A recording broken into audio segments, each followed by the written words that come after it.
권위와 명예 그리고 건강 셋 중에 여러분은 어떤 걸 우선으로 하시겠습니까? 근데 우리가 흔히 얘기하기에 건강. 복 받으라는 얘기도 많이 합니다만은 건강 하시라는 얘기를 많이 하죠. 네. 건강이 없으면 세상을 다 얻어도 뭐 소용이 없겠죠. 자, 그래서 여러분에게 특별히 모신 분이 있습니다. 이제 우리의 건강을 책임져 주실 지킴이. 네. 진원종의 천쟁기 톡톡. 예. 자, 세상에서 가장 부러운 게 저는요 하얀 가운 입으신 분 의사 선생님 있어 보이고 더워 보이고. 멋져 보이시고. 원래 그 저승사자 아니에요? 여보세요, 저승사자는 검은 거지. 아 까만 게요? 까만은 귀신이 하얀. 산에 뭐 영화에 나오면 맨날 하얀 옷 입고 머리 귀신이 하얀. 그건 귀신이고 아 귀신이고 여자 귀신이 하얀 옷. 서복 입고. 이라고 하죠. 네. 예. 머리 풀르고. 저 다리는 진원장님, 없고. 예, 제가 대신 사과드릴게요. 우리 패널이 이렇습니다. 아닙니다. 자, 오늘은 어떤 주제를 가지고 함께 할까요? 야, 50대, 60대 넘어 중년을 넘어서 노년을 향해 가신 분들이 굉장히 많이 계시는데 네. 이 건강을 유지할 수 있는 가장 기본적인 뼈대가 되는 골다공증에 대해서 한번 알아보는 게 좋겠습니다. 네. 자, 여러분들 뼈는 안녕하십니까, 다들? 아니 그 뼈를 보니까 엑스레이 찍으니까 뼈가 나오더만요. 나는 이 병원을 잘 모르는데 엑스레이 찍으니까 이 뼈가 이게 그럼 사진기 나오는데 그냥 우리 여보세요. 그럼 핸드폰 찍으면 그러면 뼈가 나오나 그럼? 근데 원장님한테 한 가지 여쭤보고 싶은 건 네.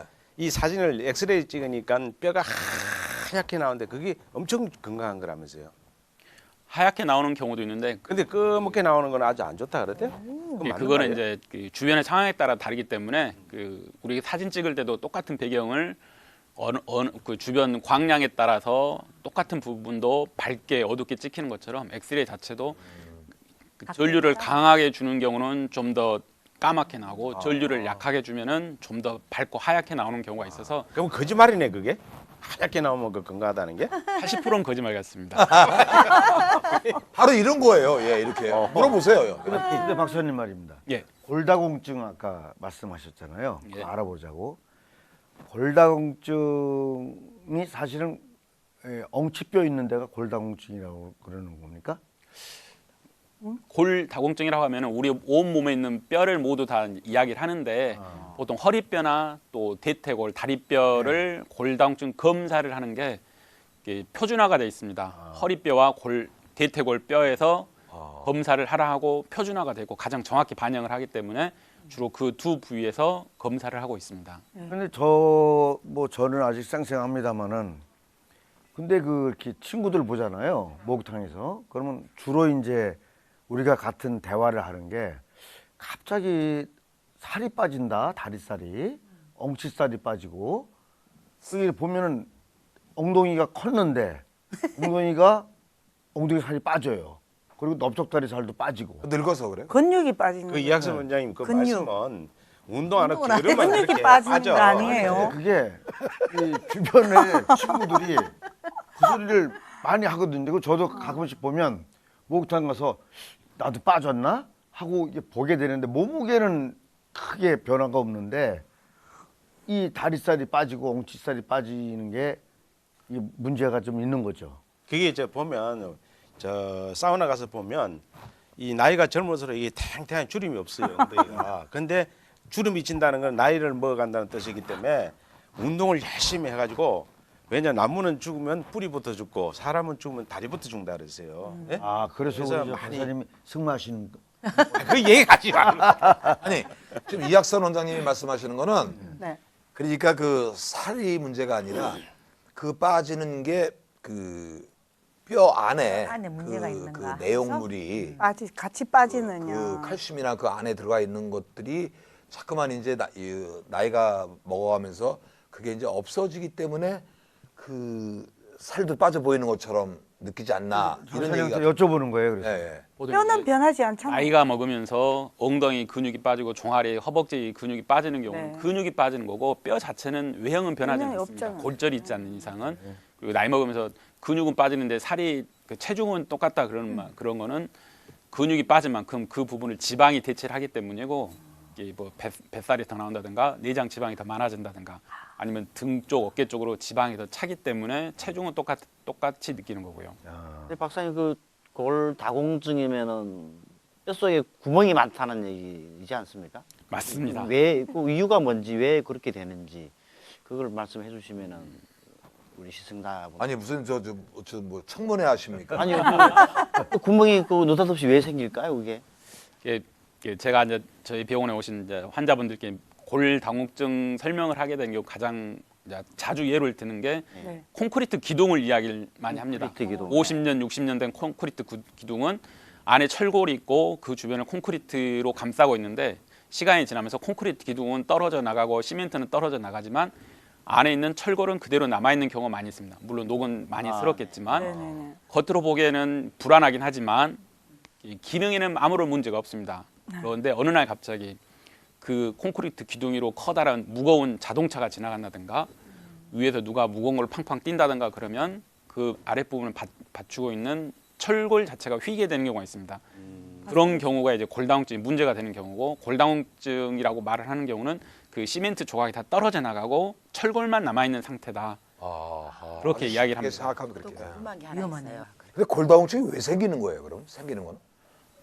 예, 아무래도 이제 노화의 한 과정이라고 생각을 하면 될 것 같고요. 그 외 여러 가지 노화. 이 호르몬의 불균형 때문에 젊어서도 생기긴 하지만 대부분 노화의 과정이라고 생각을 하면 됩니다. 안 그래도 이제 폐경기가 여자분들은 폐경기가 되니까 신경 쓰셔야 됩니다.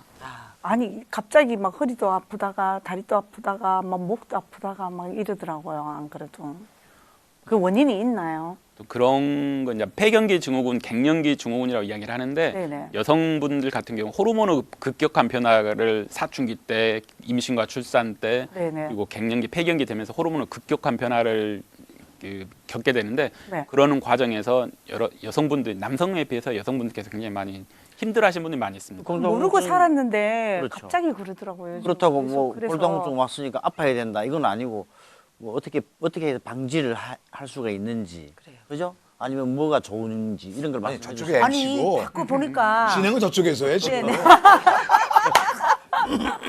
그렇잖아요. 뭔가 예방이 할 답변해주시죠. 수가 있어요. 야, 우리 MC 오늘 편하게 본다. 진행해.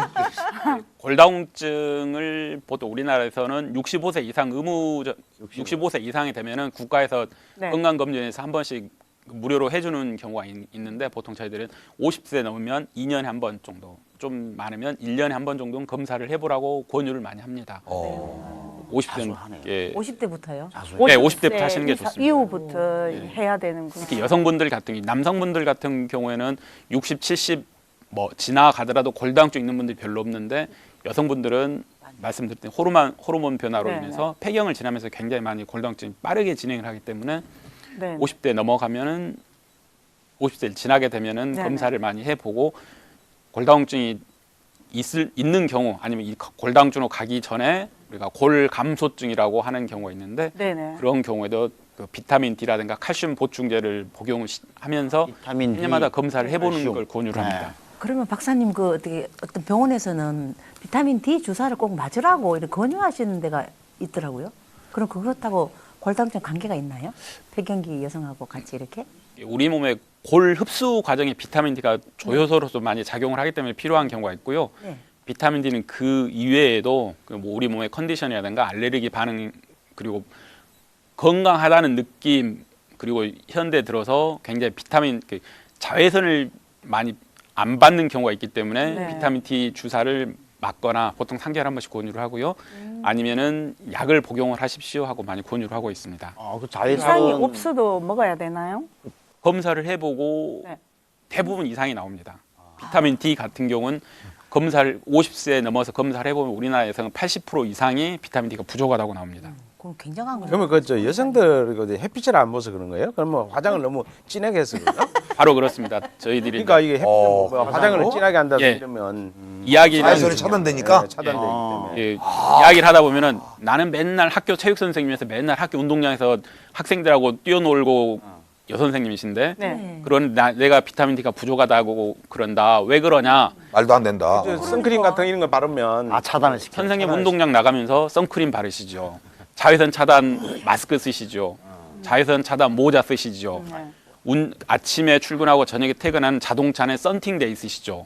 집에 가서 대부분 창문 닫아놓고 실내 생활하시기 때문에 대부분 현대를 살아가는 대부분 사람들은 햇볕을 보더라도 자외선이 우리 몸에 흡수가 되기 때문에 이거 진짜 중요한 얘기네요. 자외선이 비타민이 부족한 상태입니다. 저 같은 경우에는 운동을 하거나 뭐 할 때는 일부러 막 나시 입고 여름에도 막 나시 입고 막 친구들은 전부 다 탄다고 막 다 가려서 나오거든요. 그래서 저 같은 경우에는 잘하셨네요. 막 나시 입고 막 다 내놓고 이런 식으로 다니고 또 행사 가면은 행사장에서도 그지 햇빛을 일부러 쐬고 그래요. 그래서 그런지 예, 조금은 괜찮은 것 같아요. 얼굴이 하얗다든지 이런 거 좋은 게 아니에요, 사실. 뭐 좋은 건 아니고. 좀 거무틱하고 좀 이 남자답게 생각하지. 받을까 받고.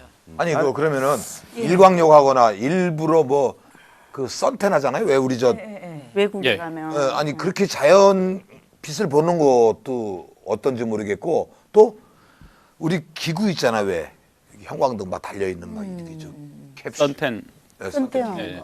그것도 효과가 있는 건가요? 그것도 효과가 있는데 선텐 기구 같은 경우는 그 경제적인 문제로 날마다 하긴 힘들고 그걸 날마다 하게 된 경우 일광 화상의 위험이 있기 때문에 많이 하긴 힘듭니다.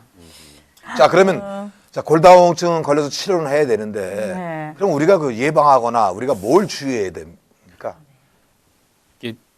가장 중요한 것은 조기 검진이 가장 필요한 것 같습니다.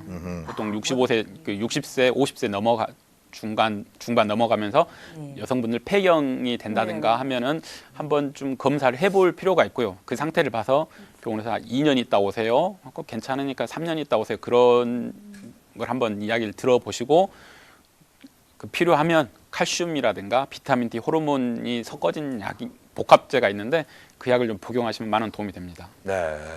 그러면 저 이거 그 고치려면 어떻게 해야 됩니까? 가장 중요한 것은 저희 병원에 오시는 겁니다. 네. 자 지금까지 신원정의 청진기 톡톡이었습니다.